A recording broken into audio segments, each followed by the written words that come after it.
Can you just introduce yourself and say who you are and what you do? I'm Shannon Osaka, and I'm the climate zeitgeist reporter for the Washington Post. Zeitgeist? I know. What is climate zeitgeist? Basically, just whatever is new and bubbling up in the climate space. You just cover whatever's in the ether on people's minds. The climate vibes. Recently, I sat down with Shannon because I wanted to ask her about something that has been bubbling up for me. So I am a homeowner. I bought a house a few years ago. And literally as soon as I bought this house, I started hearing about rooftop solar panels. A few of my neighbors have solar panels on their roofs. And so I'd see the signs in the front of their yards, or as I got to know them, we'd talk about like, oh, your solar panels. And they'd be like, my solar panels are so great. My bills are so cheap these days. And then I started getting ads in the mail from companies that are like, hey, we could put solar panels on your roof for cheap. Just invite us over. And so that's all to say, I was really hyped about solar panels. I'm like, as soon as we get the money together, like we're definitely going to put panels on our roof. And then I read your story, which, I mean, basically it sounds like rooftop solar panels might be a bad thing. And I was like, what? I'm not supposed to get them on my roof now? I understand it can be devastating news for some people. Rooftop solar panels can be a good thing, but are they the best, most efficient, cheapest way for us to switch to clean energy? The story that I'm hearing from experts is not necessarily. Solar power is a key part of the transition to clean energy, and it's growing quickly. Rooftop solar has become a massive business in the last decade, which is why my mailbox has been filling up with all these solar panel ads.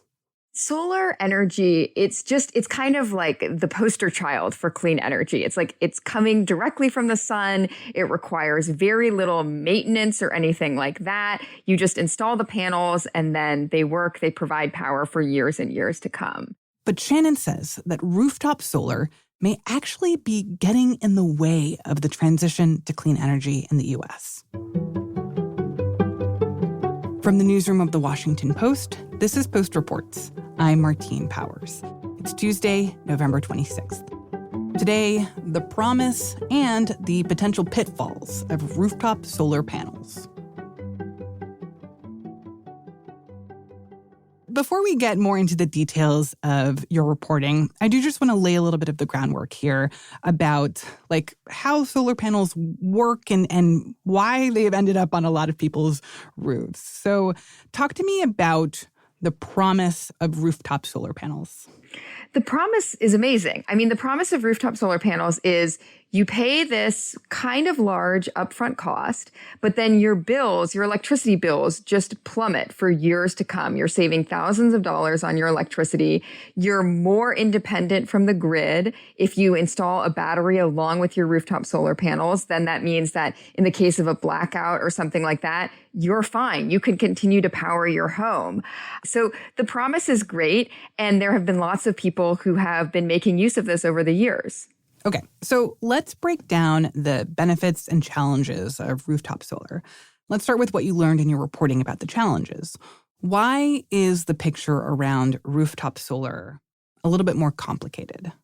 So I had a similar reaction to you when I first heard about this argument. I heard an expert say rooftop solar may not actually cut carbon emissions the way that we think. And I thought, wait, how could that be? What do you mean? That's literally the whole point, that they're supposed to cut carbon emissions. It is the whole point. And basically, it's a little bit nuanced, but effectively, what some experts say is that rooftop solar is just not the most efficient way to get solar power onto the grid. Rooftop solar is just much more expensive than building large solar farms like out in the desert. Basically, imagine a place where you have hundreds of solar panels lined up across a big space out in the desert, out in the countryside. That's what we're talking about. And that's basically what we call utility scale solar, which means solar that's big enough to be hooked in with the major utility. One way to think about it is that it's a little bit like getting utility scale solar is like buying something in bulk. at Costco. It's really cheap. You can get a ton of it at once. It's very efficient. And installing rooftop solar, it's a little bit more artisanal. It's like you're getting something that is specifically designed for your home, for your area. It takes a lot more people involved, a lot more craftsmanship. And by virtue of that, it's more expensive. It takes like a kind of bespoke process every time that you install them. Because your roof might not be the perfect pitch for where the sun is. And so then they have to kind of like rejigger it based on like the best angles you can get with the roof that you have. Exactly. And it's a long process if you're meeting the contractor and they're meeting with the homeowners and making sure everyone understands what's going on. It's not the same as installing, this half-mile long solar panel out somewhere in Nevada or Utah.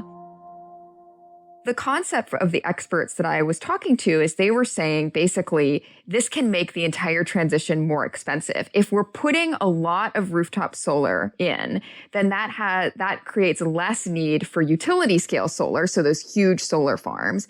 And that means that everything is going to be more expensive because rooftop solar is about almost 4 times more expensive than that utility scale solar. And if we do that, if we just continue doing a lot of rooftop solar, then the entire energy transition could cost a lot more than it needs to. Oh, interesting. So it sounds like what these experts at least are telling you that is that in some cases, like if you really wanted, if you had a chunk of money, you want to use it to get more sustainable energy, to like help climate goals, that you should instead take that money and invest it in a solar farm out somewhere that's going to like produce way more solar with the same amount of money than invest in putting it on your roof. Exactly. That's exactly it. And it's just basically how do we want to allocate the funds? If we're thinking about this as a problem where we have finite money to devote to it, how do we want to do that? But then why do all these incentives exist to put the solar on my roof if they're saying like this isn't actually the best way to go about things? This is a big and interesting debate. When a lot of these policies came out, there was very little solar going on in the US. And so there was a real push to say, we want to get solar out there. We want to get it going. And so maybe the easiest way to do that is on people's roofs. We're going to give them, all of these benefits in terms of their electricity bills and in terms of buying the panels up front. And that will help jumpstart, this solar economy. And I think that really worked. And now the question is it still a good idea that we're doing that? And is it still a good idea in every place? For example, someplace like California, they have huge amounts of solar on the grid right now. A lot of it is rooftop solar. And that can create a situation where you have a little bit of a solar glut at certain times. What does that mean, a solar glut? Yes, too much solar. So the problem with solar only works when the sun is shining. It's very straightforward. And so between, the morning and the late afternoon is when solar panels are really doing their best, and they are creating their peak power in the middle of the day when the sun is high. So the problem is that electricity has to be used as it's created unless you have like a giant battery to store it. And we don't have that many giant batteries on our grid right now. So if you are a state or a grid that has a ton of solar on the grid, then effectively there might be times in the day where you have to shut that solar off because you're producing so much and you're not really using all of that energy. And so the problem is that some experts I talked to explained it as like there's kind of a solar-shaped hole in the electricity grid in the middle of the day. And we can fill that with either rooftop solar or utility solar, and one of those is going to be much cheaper than the other. Yeah. Well, one other thing that I thought was interesting from your reporting was that in some ways this is kind of an equity issue too, because, putting solar on your roof, even when you get some of the incentives and knowing that you're going to make back some of your money, like it is not cheap. And I think, I would imagine that a lot of people who are spending the money to do it are more likely to be wealthier folks with more disposable income, that they can make this kind of upfront investment, and that is kind of having an effect on what happens to the power for people with less money. Yeah, that's absolutely right. So what we're seeing is that people who are wealthier, who obviously own their own homes and have higher incomes, usually over around $100,000 a year, these are the people who can afford to lay down tens of thousands of dollars up front for rooftop solar and then say, I'm going to make this money back, but it might take me 7 to 10 years, and they're fine with that. whereas more middle class folks, lower income folks, they just can't afford to do that upfront. And a problem with this is that there are huge benefits in the electricity bills of people who switch to solar. And some of those benefits that they get, the costs are going on to people of lower and middle incomes who can't afford solar. Explain that part for me. Like, how is it that when, if you're a wealthier person, when you go to your rooftop solar and now you're just making your own energy and you're paying like $5 a month in your power bill, that all of a sudden this is changing how much people with less money are paying for their power bill? Yes. So part of it is that if I have like this big, beautiful house and I install solar panels on the roof, at a certain point, I'm not using all of my solar power. And so I'll export it to the grid. And the grid will pay me for the solar that I'm giving them. And so they'll be paying me. But because in certain states where there's so much solar, they're actually paying more for the solar to the homeowner than they're actually benefiting from it. And so that difference kind of gets pushed on to every other consumer of electricity on the grid. And so there's been some analyses of California, which has an issue with this. And researchers have estimated that between $4 billion to $6.5 billion was added to customers' bills who don't have rooftop solar because of this. When I was thinking about how you were describing this in your story, I came up with a metaphor that I want to try to test out on you. And you tell me if you feel like it's an accurate way of describing in very simplistic terms, like the dynamic that's kind of happening here. I mean, it sounds to me that it's sort of like if you lived in a big group house with a bunch of people and you all were sharing a fridge and everybody like has their stuff that they need to put in the fridge. And they're like, okay, this is a shared cost. We power the fridge. We pay for the fridge. We pay for the repair guy to come fix the fridge when we need to. And we like pay for that all together. But then some of your like richer roommates or housemates, they're like, you know what? I'm actually just going to get my own mini fridge. I'm going to put in my room and I'm not going to like worry about this big fridge anymore. And then if enough people are putting their own mini fridges in their room and paying for it themselves, then, there are just like a few people left in the house paying for this big fridge that's now more expensive per person because everyone's not pooling their refrigeration needs. I think that's an amazing metaphor, and it reminds me of my time as a graduate student in the UK when I lived in a group house and we had a minuscule fridge. But yes, it's a commons problem. It's where, if people start kind of leaving the market, it leaves other people with higher expenses to keep up.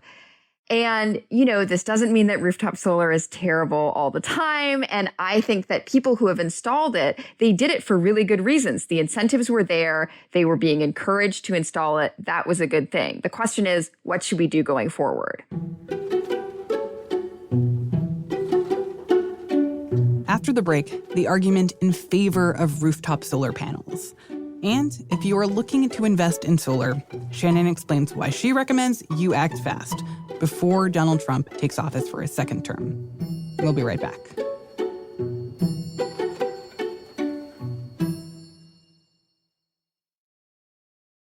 So Shannon, you have just laid out a bunch of ways in which rooftop solar panels seem like they might not be the most efficient or most cost-effective way to reduce emissions.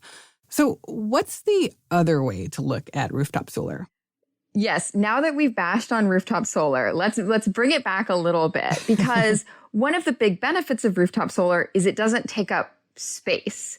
So it takes up just the space on your rooftop. You're not using it anyway. Versus if you think about when we've started to install giant solar farms out in the West, for example, there are situations where they're interacting with habitats, where there's endangered species that could be affected by installing these, giant farms. The thing about renewables is they do take up a lot of space. Like large scale wind and solar farms take about 10 times the space of coal and gas fired power plants. They just need more space. And, sometimes that land can be used for multiple uses. Like you could have, cows grazing next to the solar panels or under the wind turbines. But it does take up space. It can be hard to find that land, acquire that land. And I imagine that the original thought behind some of these solar incentives was just, look, let's just put solar wherever we can put it. If you put it on a roof, that's great. If you can put it in a big field, that's awesome. But we need to be making this change so aggressively that being nitpicky about where your solar is coming from is at cross purposes with where we're actually trying to get to. Absolutely. I think there's a lot of people who are just like, all of the above. We need everything. We need all the types of renewables that we can get. And I think if you live in a state or an area that doesn't have very much solar right now, then it's still a good move because you don't know when they're going to be installing those big solar farms. It might take a long time. By doing it on your roof, you can help out. Thinking about some of those tensions that you highlighted earlier about the ways that there are concerns around the economics of rooftop solar and the effects that it's having on other people and whether it's actually the most cost-effective way to invest money for renewables, like what is the solution there? Like, are there things that folks are considering that would help even out some of those problems that you highlighted? I think the biggest thing is a lot of experts are saying we just need to not get rid of the incentives or anything like that, but just pare some of them back, particularly when it comes to, we talked about those electricity rates and how I can be selling power back to the grid for much more than it's useful to for the grid. And so I think that one suggestion is basically just making those closer in parity. So making sure that if I'm selling my solar back to the utility, that they're only paying me basically for the benefits that they're getting from it. And that would make solar less affordable for certain people, but it would mean that you're only adding rooftop solar when it's really beneficial for the entire grid and not just the individual homeowner. At the same time, some people say, they argue that this kind of cost shift is not happening at all because they say, the good thing about rooftop solar is that we don't have to install like giant transmission lines and things like that. And so that's also a complicating factor. Mm-hmm. So, Shannon, in summary, should I get rooftop solar for my house? That's really all I care about here. Like, what should I do? Or for other people who are listening to this and trying to figure out whether they want to make a decision like this, like, is it a good idea or is it not? The way I feel about it is like, it should not be on the individual consumer to try to tackle all of these complicated questions. I think that if you live in an area that doesn't have a lot of solar, I think it's a good idea. I think you're helping move the process along and you're just making use of these incentives available to you. And it's up to policymakers to tweak those incentives to make sure that they're beneficial to everyone. And the other thing is that if you install rooftop solar, I mean, as you're talking about, your neighbors have them and then you were like, like maybe I should get them as well. It's contagious. And also taking certain climate friendly actions can be contagious. So first you install solar panels and then you say, hey, I could switch from gas heating to a heat pump because now my electricity is super cheap. And I can electrify my gas stove and things like that. So I think there are a lot of benefits. I also think there are other individual actions that people can take that, aren't rooftop solar panels. You can switch to a plug-in hybrid or an EV. You can do any of those home retrofits. You can bike more. So there's lots of things you can do. It's very choose your own adventure. Though I think one big question mark about this, like, choose your own adventure scenario is what happens after President-elect Donald Trump comes back into office. He's clearly like much less bullish on the benefits of renewable energy. And there's a big question about whether some of these incentives could start changing after the new administration begins. What's the picture there, and what do you expect from Donald Trump in terms of how he might transform energy policy, and specifically like how that would affect decision-making for people who are thinking about rooftop solar or some of these other solutions that you just outlined? Yeah, I think it could be a huge change. So what I have been advising people is, there were all of these tax credits and benefits in the Inflation Reduction Act. Some were for companies installing, big solar farms, wind farms, et cetera, and some were for individual consumers. And if anything is going to get axed quickly, it's going to be those individual consumer benefits because they're just not very popular among Republicans. The EV tax credit in particular, Trump has already said that he really doesn't like it. He doesn't think it's a good idea. The other side of things is that Trump has talked a lot about doing really high tariffs on Chinese imports. And that's where a lot of these solar components come from. And so that could also increase prices. I don't think it's going to, reverse the progress that we've seen in terms of solar prices, but it definitely could slow progress going forward.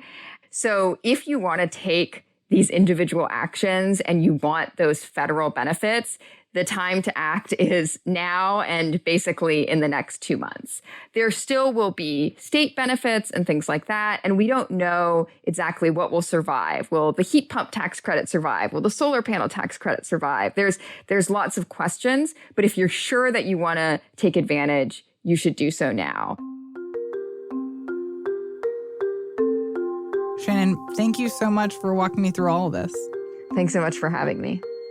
Shannon Osaka is the climate zeitgeist reporter for The Post.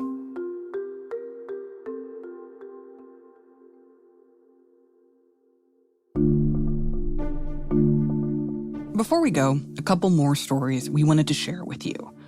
First, President-elect Donald Trump said Monday that one of his first acts in office will be to issue executive orders imposing new tariffs on imports from China, Mexico, and Canada. Those are the 3 largest trading partners for the U.S. Trump promised tariffs of 25% on Mexican and Canadian goods and 10% on Chinese merchandise. And the tariffs would be aimed at halting a, quote, invasion of drugs and migrants into the U.S.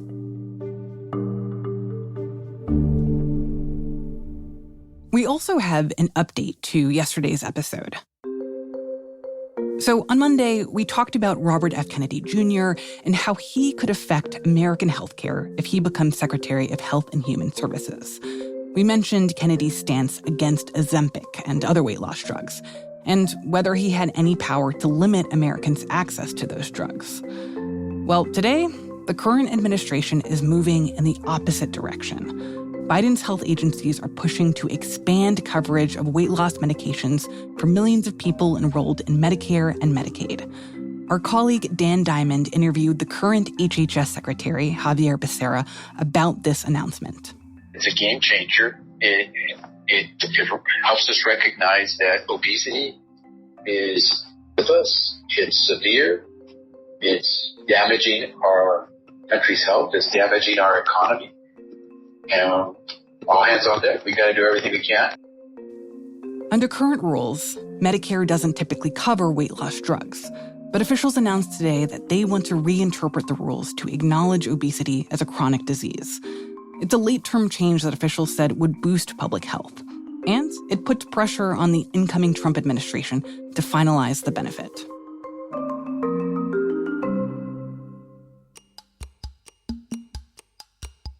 That's it for Post Reports. Thanks for listening. Tomorrow on the podcast, we're bringing you a story that's a bit off the news. It's a mystery about a question that has plagued a reporter for years. And it's all about bacon, specifically candied bacon. Listen out for that story on Wednesday. On Thursday, we'll go dark for Thanksgiving. And then on Friday, we're bringing you a fascinating conversation about why Americans are having fewer children and whether it's a problem at all. So you'll definitely want to check in with us after the holiday to hear that. Today's show was produced by Peter Bresnan and Ariel Plotnick, with help from Alana Gordon. It was mixed by Justin Garish and edited by Lucy Perkins, with help from Rena Flores. Thanks also to Juliet Eilprin and Dan Diamond. I'm Martine Powers. We'll be back tomorrow with more stories from the Washington Post.